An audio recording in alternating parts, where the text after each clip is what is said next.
kesepakatan para ulama, terutama di kalangan para ulama sufi, bahwa untuk mendekatkan diri kepada Allah itu ada 4 jalan yang harus kita tempuh. Kalau dalam istilah Quran, Allah menyebutkan walaqad khalaqna fawqakum sab'a tara'iq wa ma kunna minal khalqi ghafilin. Kata Allah, kami ciptakan atas dirimu itu 7 tara'iq, 7 jalan. Dan kata Allah, kami tidak akan lalai dengan jalan yang kami ciptakan itu. Ternyata konsep 7 ini itu banyak penerapannya dalam amalan-amalan yang dilaksanakan, yang dijalankan oleh para ulama sufi. Maka nanti kita akan kenal makam zikir tarekat itu ada 7 makam yang disebut dengan lataif yang 7. Ini konsep. Ada nanti kajian martabat 7. Nah, secara garis besar itu ada 4 jalan yang mesti kita ikuti untuk mendekatkan diri atau untuk menuju kepada Allah itu. Pertama, jalan yang disebut dengan jalan syariat. Syariat atau syariah, kalau arti kamus, misalnya kita lihat dalam Munjid, itu maknanya jalan menuju ke sumber mata air. Itu makna syariat. Jadi syariat itu juga artinya jalan. Para ulama kita memberikan definisi syariat itu seperti Imam Al-Qurtubi misalnya, beliau mengatakan syariat itu adalah hukum-hukum yang ditetapkan Allah terhadap hambanya dengan berbagai hukum dan ketentuan untuk mengatur keselamatan hamba itu baik hidup di dunia maupun di akhirat. Jadi oleh sebab itu Quran dan hadis itu menjadi sumber hukum dalam syariat Islam itu, karena itu akan mengatur segala tingkah laku dan perbuatan seorang mukmin, baik terkait dengan beribadah kepada Allah atau terkait dengan muamalah, munakahat dan sebagainya. Tapi dalam artian para ulama tasawuf, dalam artian khusus, maka yang mereka maksud dengan ilmu syariat itu atau jalan syariat itu jalan yang kita tempuh melalui ilmu dan amal yang bersifat lahiriah atau bersifat zahir. Jadi semua amal, semua ilmu agama yang berkaitan dengan zahiriah itu disebut dengan syariat. Misalnya kita mengerjakan salat, itu amal syariat. Kita baca Quran, itu amal syariat. Kita bersedekah, itu amal syariat. Kita belajar ilmu tajwid, itu termasuk ilmu syariat. Kita belajar ilmu fikih, itu termasuk ilmu syariat.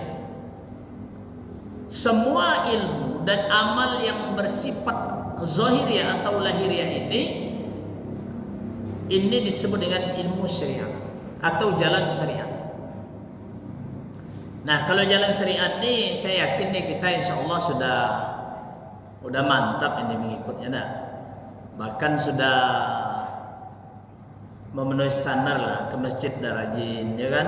Salat berjamaah insya Allah dah jarang lah tinggal kan? Sudah tidak tinggal, sedekah, zakat sudah tunaikan, bahkan haji sudah beberapa kali. Ini sudah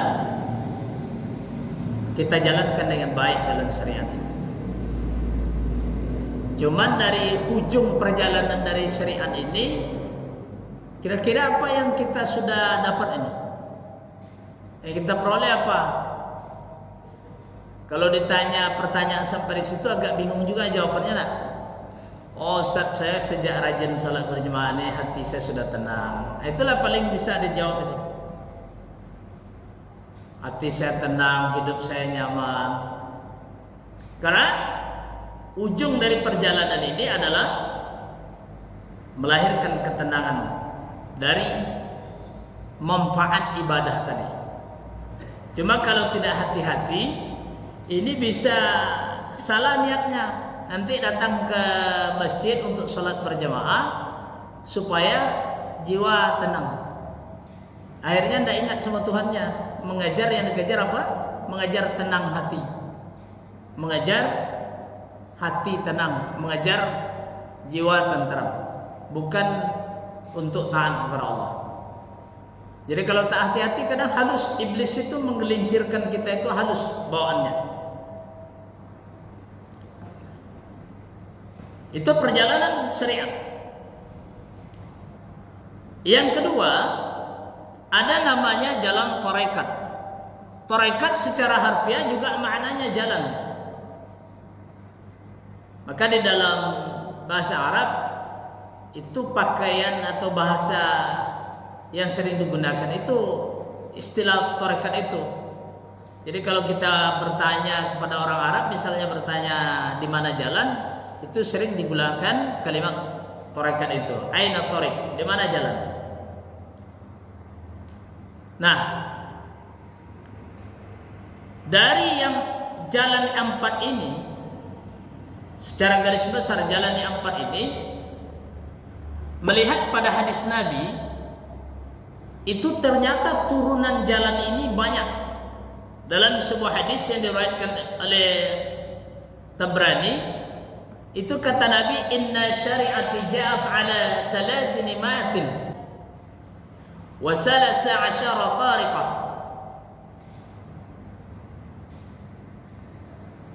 Kata Nabi, sesungguhnya syariatku itu datang membawa tarekat sebanyak 313 tarekat atau 313 jalan. Jadi ternyata turunannya, cabangnya banyak. Lalu kata Nabi, la talqal 'abdu biha rabbana illa dakhala al-jannah. Setiap hamba yang ingin menemui Tuhannya dengan salah satu jalan itu, pasti dia masuk surga.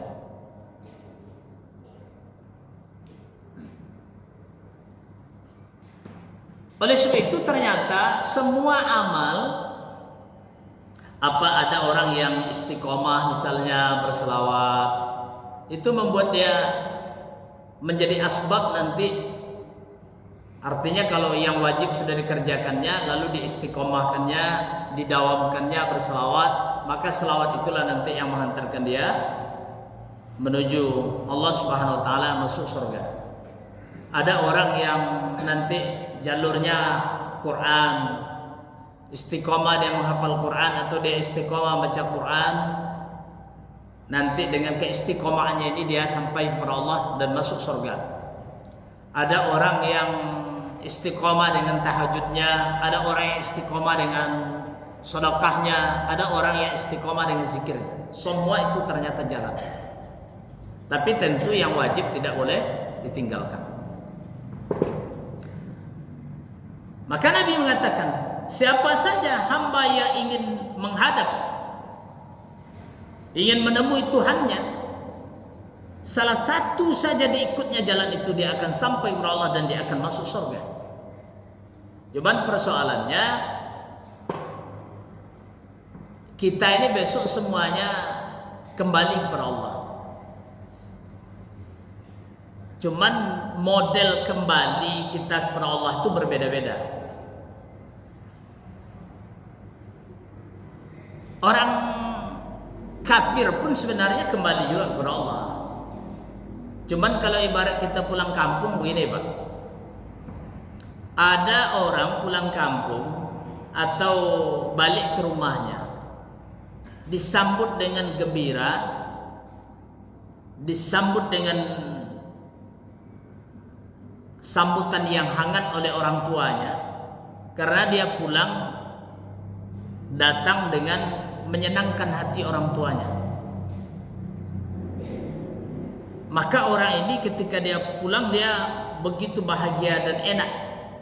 Tapi ada juga karena anak ini sudah durhaka kepada orang tuanya, bahkan membuat malu orang tuanya, dia pulang disambut dengan kemarahan oleh orang tuanya.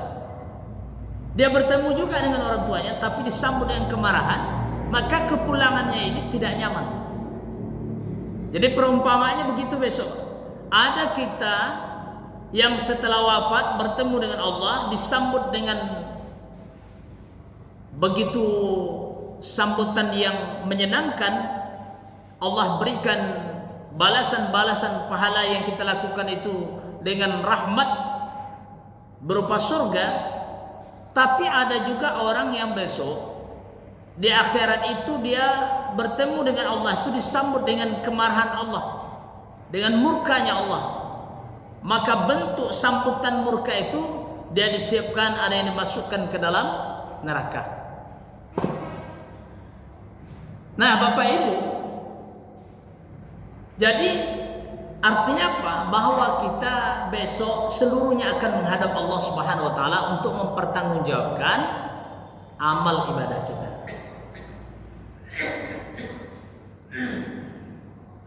Maka orang yang dimaksud dengan jalan tarekat ini oleh para sufi itu dipahami secara sederhana,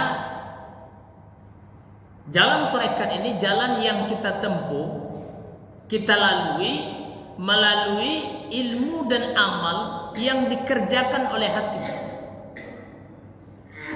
Jadi semua amal, semua ilmu yang berkaitan berhubungan dengan hati kita, maka itu disebut dengan jalan tarekat.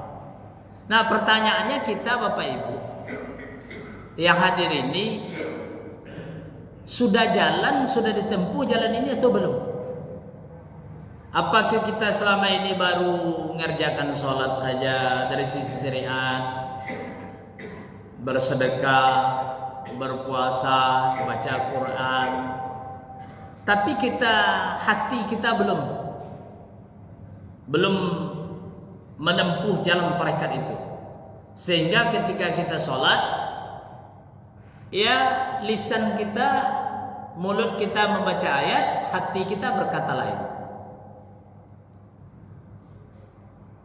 Kita sedang sholat, kita membaca Al-Fatihah, tapi hati kita mengingat urusan-urusan duniawi, karena memang belum berjalan jalan tarekat ini atau belum ditempuh jalan tarekat. Itu secara sederhana, Pak.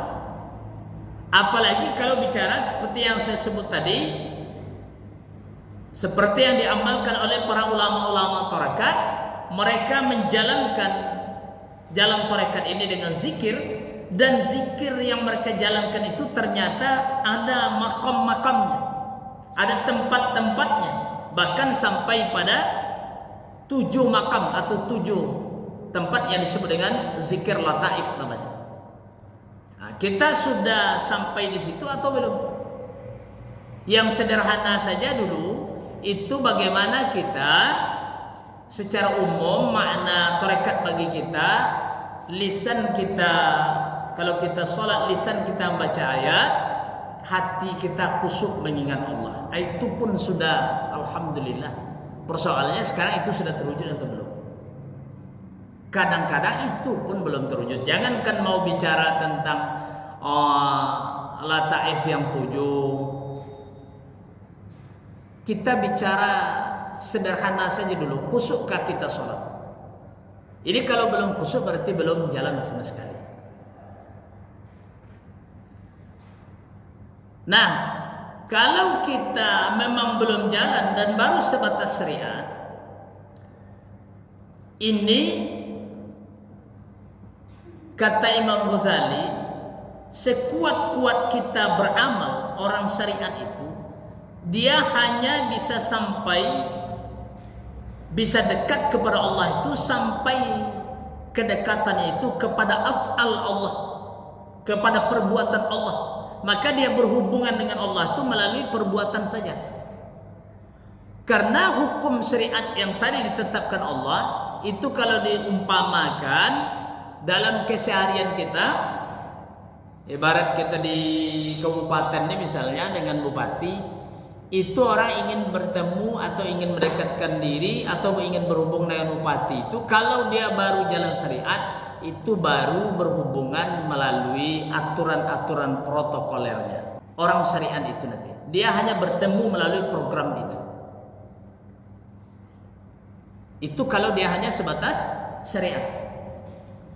Karena dia masih diatur oleh aturan-aturan yang mengikat dalam protokoler seorang bupati. Kalau dia sudah mulai sudah mulai menjalankan jalan tarekat, menempuh jalan tarekat ini, itu perumpamaannya dia sudah bisa berhubungan dengan bupati itu melalui orang-orang yang dekat dengan bupati itu. Ada bedanya. Kalau tadi dia hadir di tempat penyerahan bantuan untuk anak yatim melalui program bupati, dia bertemu di situ. Kalau orang tarekat, dia sudah bertemu bupati itu, berhubung dengan bupati itu melalui orang-orang dekat bupati itu. Orang-orang yang bisa dipercaya lah. Misalnya ajudan bupati, dia sudah bisa bual-bual dengan ajudan bupati itu. Apa yang dia sebut itu disampaikan oleh ajudannya ke bupatinya. Itu perumpamaan. Sudah bertemu dengan bupatinya, bisa saja bertemu, bisa juga tidak. Jadi baru sampai sebatas ajudan. Maka istilah ajudan itu di dalam ilmu tarekat disebut dengan wasilah, tawassul. Jadi ada tawassulnya, ada orang yang dekat yang bisa menghubungkan dia dengan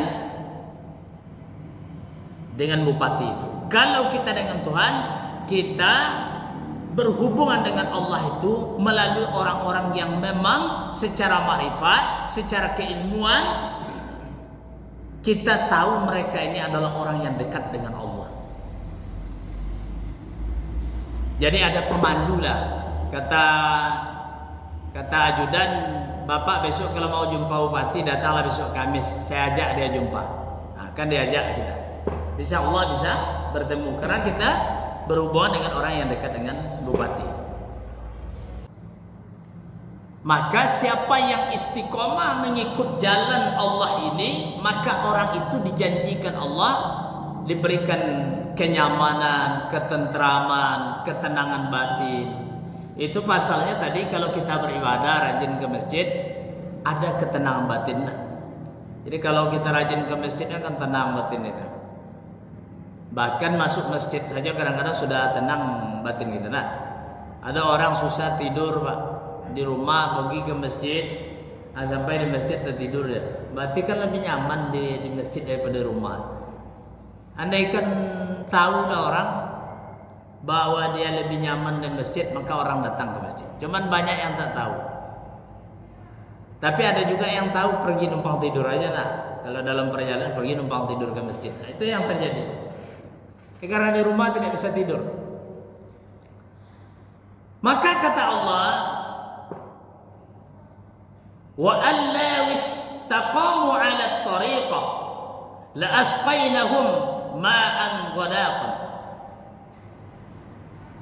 Dan sekiranya mereka istiqamah pada jalan itu, kata Allah, sungguh kami akan berikan kepada mereka ma'an ghadaqan, air kehidupan yang banyak.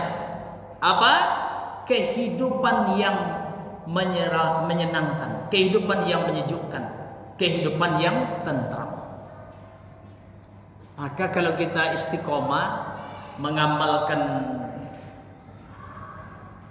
istiqomah di jalan Allah itu pasti tenang. Dan ketenangan yang diberikan Allah itu bersifat abadi. Jadi ada orang banyak salah kadang dalam hidup ini. Ketika dia galau dapat masalah, dia mencari ketenangan itu kayak diskotik, kayak karaoke, ya, ke meja judi. Ini kalaupun dia tenang, itu sebentar tenangnya. Selesai judi, lebih besar masalahnya lagi sebab duit sudah habis. Balik ke rumah disambut oleh istri dengan sambutan yang hangat, marahnya hangat, ya. Ini kesalahan. Maka carilah ketenangan itu di jalan Allah, maka itu dia pasti bersifat abadi. Allah tenangkan, tenteramkan hati. Syaratnya apa kata Allah? Istiqomah. Jadi Allah akan berikan kehidupan yang nyaman kepada orang-orang yang istiqomah itu. Oleh sebab itulah Allah itu senang kepada orang-orang yang beramal istiqomah. Innallaha yuhibbul ibada adwamuha in qala. Allah sangat suka kepada orang yang beribadah yang dawam, yang daim meskipun sedikit amal itu. Jadi apapun amalnya kalau kita istiqomah daim itu sangat disukai Allah. Bersedekah walaupun 1000 Pak, cuman istiqomahnya. Ada orang yang istiqomah sedekahnya setiap subuh. Ada orang yang istiqomah sedekahnya setiap hari. Ada orang yang istiqomah sedekahnya setiap Jumat. Istiqomah itu sangat disukai dan dicintai Allah. Maka itu pasti melahirkan ketenangan. Itu jalan yang kedua. Jadi jalan kalau diumpamakan dalam kehidupan dunia ini, jalan tarekat ini orang yang ingin berhubungan dengan seorang pejabat, dengan bupati misalnya, melalui orang-orang dekat bupati. Sehingga ada istilah asisten, dalam istilah tarekat ada wasilah. Maka kita mesti ada wasilah. Siapa wasilah kita? Nabi Muhammad. Siapa wasilah kita? Mursyid. Karena bapak ibu tidak kenal bupati itu. Yang kenal bupati itu mursyid. Yang kenal bupati itu ajudannya. Itulah perumpamaan. Kalau untuk lokal kecil kita ini, oke lah. Semua kita sampai ke kampung-kampung kenal kita bupati kita. Tapi kalau dibawa kepada Allah, maka tidak semua kita mampu mengenal Allah itu. Siapa yang kenal Allah itu? Ia Nabi Muhammad. Siapa yang kenal Allah itu turunannya? Ia para sahabat. Siapa yang kenal turunannya? Para aulia Allah. Siapa yang kenal Allah itu? Ia para mursyid. Maka kita melalui wasilah mereka ini mengenal Allah untuk bisa sampai kepada Allah. Karena kita tak bisa.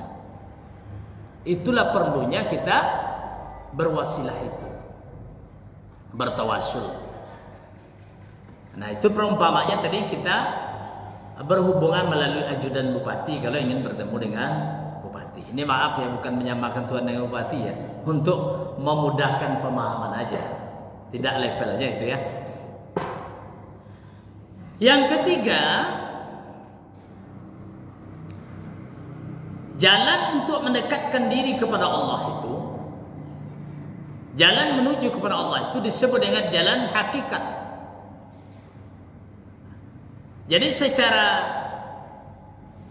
harfiah, hakikat itu diambil dari kata al-haq, satu sifat Allah yang ada dalam Asmaul Husna yang disebut al-haq, yang secara harfiah maknanya kebenaran atau benar, yang maha benar. Maka bagaimana kita kalau tadi mungkin kita sudah mulailah, oke, Bapak Ibu, syariat tadi sudah bagus, mengikut jalan syariat sudah bagus. Jalan tarekat insyaallah lah Ustaz udah agak lumayan lah. Saya sudah adalah amalan-amalan saya umpamanya. Saya sudah amalan saya sudah ada Ustaz. Zikir qalbu saya sudah istiqomah jalan. Oke, berarti sudah. Pertanyaan yang ketiga, kalau kita sudah menjalankan jalan syariat, sudah coba masuk ke wilayah jalan tarekat, pertanyaannya, sudahkah kita menempuh jalan hakikat? Karena jalan syariat tadi menghantarkan kita sampai ke tarekat, jalan tarekat itu menghantarkan kita ke jalan hakikat. Maka kalau kita tidak masuk ke dunia hakikat, maka akan terhentilah perjalanan kita pada tingkat tarekat itu saja.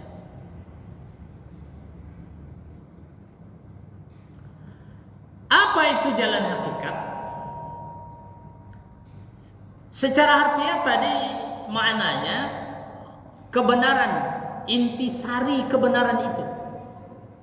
Jadi kalau al-haq itu adalah kebenaran atau yang benar, maka hakikat itu intisari dari kebenaran itu. Jadi kalau ibarat gula manis, ada yang lebih manis dari itu, yang kita sebut dengan istilah sari manis. Ada intisarinya, ada yang lebih utama. Maka kalau tadi kata hakikat itu diambil dari al-haqqu,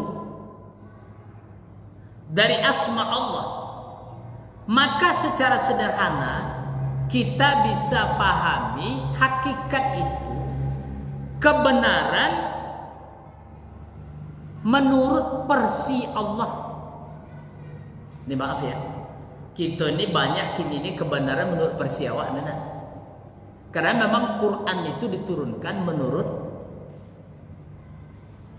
versi manusia, maksudnya supaya manusia bisa memahaminya. Maaf ya, ini agak apa sedikit. Saya tanya Bapak Ibu, kalimat la ilaha illallah itu ucapan siapa? Ucapan siapa? Perkataan siapa? La ilaha illallah ada dalam Quran? Ada? Tak berani itu nah. Dek ragu benar. Ada dalam Quran? Ada. Berarti perkataan siapa? Perkataan Allah. Kalau kita terjemahkan secara harfiah, apa artinya? Tiada Tuhan selain Allah. Kira-kira Allah itu dia menyebut dari versi dia gaib gitu atau tidak? Agak lucu itu. Saya contoh kepada saya, agak lucu itu kalau saya umpama saya berkata tidak ada orang, tidak ada sudur selain saya sekarang. Lucu enggak? Lucu kan? Apa salahnya saya menyebut saya ini sudur? Tapi kenapa saya bilang tidak ada sudur selain saya atau selain sekarang saya setting untuk Bapak yang menyebut. Saya setting untuk Bapak yang menyebut, tentu Bapak tidak ada sudur selain dia. Baru pas. Karena bahasa itu disetting untuk Bapak mengucapkan terhadap saya. Maka akan lucu kalau Allah itu dari versi dia menyebut la ilaha illallah, tapi kalimat itu diturunkan untuk versi dilapaskan oleh manusia terhadap Allah itu nantinya. Maka hakikat itu kebenaran dari versi Allah itu.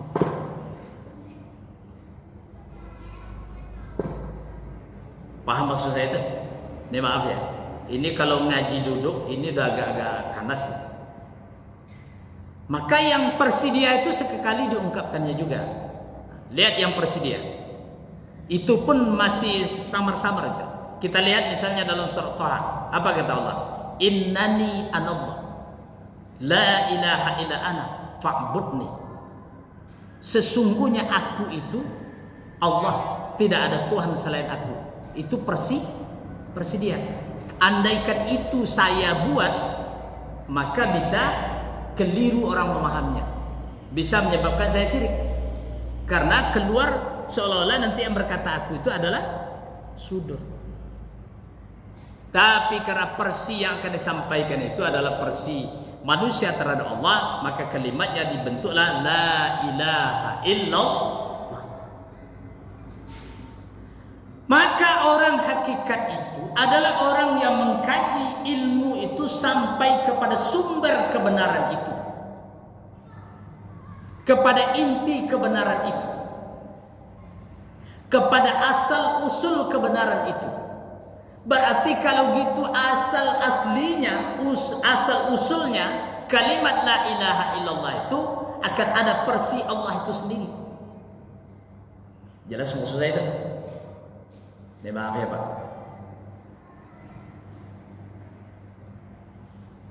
Orang syariat hanya mampu memahami sebatas la ilaha illallah tadi. Ketika buat zikir Allah saja sudah disalahkan orang. Itu karena dia tak paham. Khutbah kemarin itu yang saya maksud. Runut yang kalimat Allah itu, kalimat la ilaha illallah, itulah khutbah saya kemarin.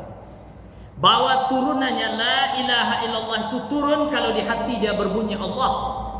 Kalau diturunkan lagi sampai ruh lain bunyinya. Dan itu sudah kajian hakikat. Apalagi kalau sampai level ma'rifat. Itu yang diketahui oleh orang-orang hakikat itu. Oleh sebab itu para ulama sufi itu buka kaji yang seperti itu. Nabi mengingatkan khatibun nas ala qadri ukulihim. Menyampaikan dakwah itu harus disesuaikan dengan kadar orang menerima. Kalau orang kadar umum yang persi orang umum tadi, ya la ilaha illallah. Tapi kalau ingin tahu lebih dalam, maka para ulama kita untuk berhati-hati membukanya. Bukan ilmu itu ada ilmu rahasia, tidak. Semua orang boleh belajar. Cuma tidak boleh sembarangan karena nanti orang bisa salah paham.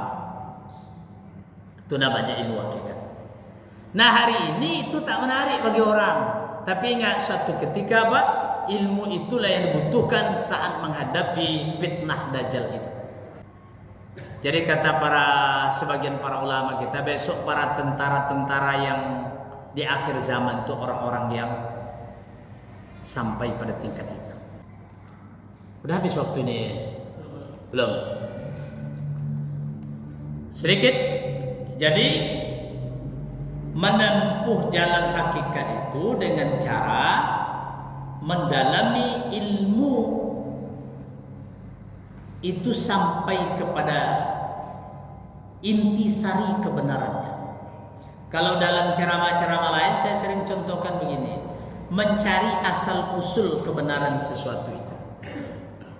Jadi kalau orang tua-tua dulu kan kayak gini sederhana sama dia. Ini kan kain. Benar kan? Benar, ini namanya kebenaran syariah. Seluruh kita mengatakan ini kain. Benar itu dan tak salah. Ada orang yang ingin menelusuri lebih dalam dia. Dia ingin tahu kain itu dari apa terbuatnya.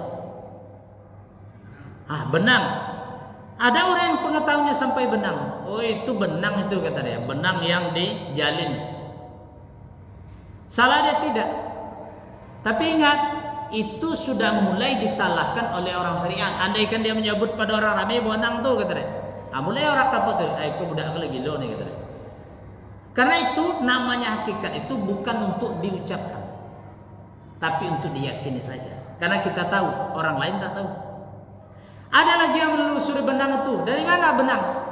Sampai dia ke kapas. Kesimpulannya apa? Yang dilihatnya ini kapas. Salahkah? Tidak. Karena memang ini berasal dari kapas. Tapi dia akan salah kalau dia menyebut-nyebut kepada orang itu kapas tuh. Itulah yang kejadian kasus fitnah. Akhirnya dihukumlah Al-Halaj, dihukumlah Syekh Siti Jenar karena menyebutkan kapas. Sudah jelas orang satu kampung sore mengatakan kain, tiba-tiba saya menyebut kapas. Ya gini. Itu namanya. Itu yang disebut dengan rahasia itu. Cukup yang hakikat itu di dalam, bukan dikeluarkan. Maka orang yang pengetahuannya sampai ke kapas itu disebut dengan orang hakikat.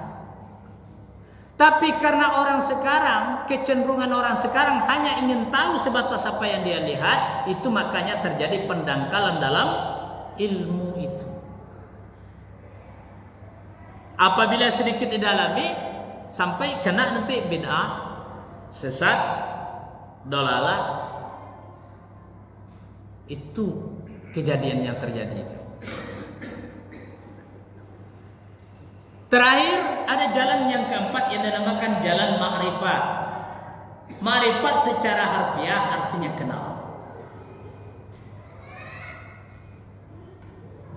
Sehingga ada ungkapan yang populer, man arafa nafsahu faqad arafa rabbahu. Siapa yang mengenal dirinya akan kenal Tuhannya. Maka mengenal Tuhan itu 3 saja metodenya.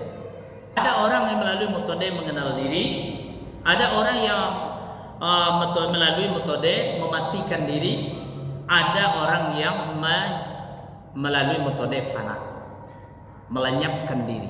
Semuanya hubungannya kepada diri. Oleh sebab itu tidak akan ada orang sampai kalau dia tidak mengenal siapa dirinya yang sebenarnya. Karena semua yang tadi berhubung dengan diri. Metode ma'rifat mengenal diri, metode mematikan diri, diri juga. Metode fana, diri juga, melenyapkan diri. Lalu kok tiba-tiba ada orang membid'ahkan kaji diri? Toh dokter saja ngaji diri dia, cuman dokter ngaji diri mengaji dari sisi fisik untuk ilmu kesehatan. Psikolog dia ngaji diri dari sisi kejiwaan untuk mengetahui gejala jiwa, ngaji diri juga. Kenapa para ulama ngaji diri tiba-tiba menjadi bid'ah? Tidak dibid'ahkan psikolog, tidak dibid'ahkan dokter. Itulah hari ini yang terjadi. Maka orang kalau ingin dia sampai kepada Allah, dia mesti ngikut jalan keempat-empat ini. Oh, salah satu saja Ustaz, nggak bisa. Nanti dia ngaji dah hakikat dah sampai apa tak layak lagi. Itu pengumuman dari iblis. Ya, jadi iblis itu dia marifatnya sampai, cuman bangkang. Tak mau patuh kepada perintah Allah. Jadi kalau ada orang ngaku marifat sampai ya hakikatnya tembus, itu meninggalkan syariat dia, itu pengumuman di iblis. Nah bisa, ini dia di jalan itu, keempat jalan itu diikut. Nah, mudah-mudahan apa yang kita sampaikan ini bermanfaat bagi kita semua, dan terutama bagi saya yang menyampaikan, mohon maaf atas segala khilaf dan salahnya. Ya sedikit tentang makrifat ini. Lalu kalau makrifat itu bagaimana kita menempuhnya? Kalau tadi jalan hakikat dengan mendalami ilmunya, kalau tarekat tadi melalui jalan amalan hati, kita berhubungan dengan wasilah. Kalau syariat kita melalui menjalankan aturan, mengikut aturan-aturan yang diturunkan Allah. Maka kalau makrifat kita menempuhnya melalui jalan zauq, jalan rasa. Karena mengenal Allah itu memakai rasa. Pertama mengenal Allah melalui ilmu itu hakikat, kita akan sampai pada pengenalan kita kepada sifat Allah. Tapi ilmu hakikat tidak mampu mengenal zatnya Allah. Maka untuk mengenal zat itu harus ilmu makrifat. Maka ilmu makrifat dia menggunakan zauq rasa. Ya, jadi ilmu hakikat menyampaikan ke gerbangnya makrifat itu sampai kepada sifatnya Allah, tapi ilmu makrifat akan sampai kepada zatnya, dan itu menggunakan zauq. Barulah kita sampai kepada zat Allah yang bernama zat yang laisa kamitsli syai'un, yang tidak menyerupai apa-apa. Semoga bermanfaat. Mohon maaf, terima kasih. Wabillahi taufiq wal hidayah. Wassalamualaikum warahmatullahi wabarakatuh.